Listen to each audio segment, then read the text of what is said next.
So now how can the concentration of C change over time?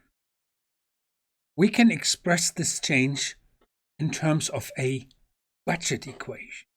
Okay, we can write on one side of the equation, on the left-hand side of the equation, okay, we can write dc dt, okay, t is time, and these d type of symbols here, this is a derivative, means the rate of change of C over time.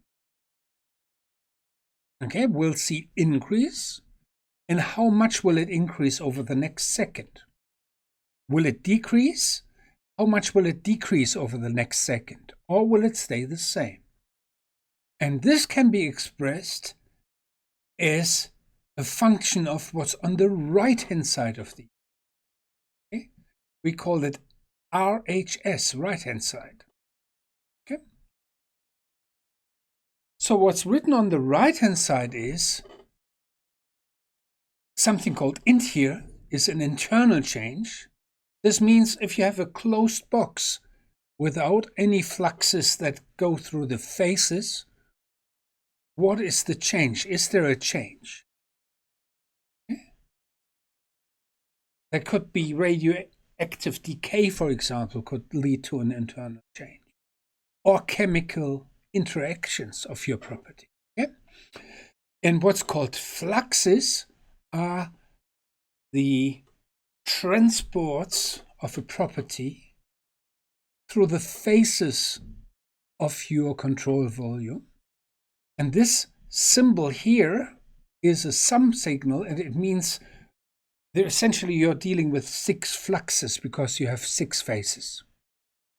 Okay, so there can be fluxes through any of your 6 faces, and that all that matters is what happens all together. Okay, all together. Okay.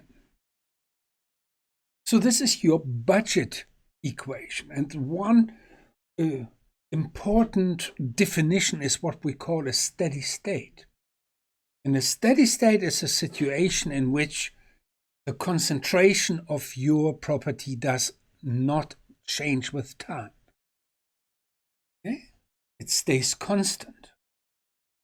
And this happens if the right-hand side of your equation is 0, okay, which actually means that there is a balance between internal and external effects and the fluxes that you have. Okay? It doesn't mean that the individual terms have to be 0. It just means that there's a balance. Okay? This is what we call a steady state. It's important to know that. Okay? Steady state. All right.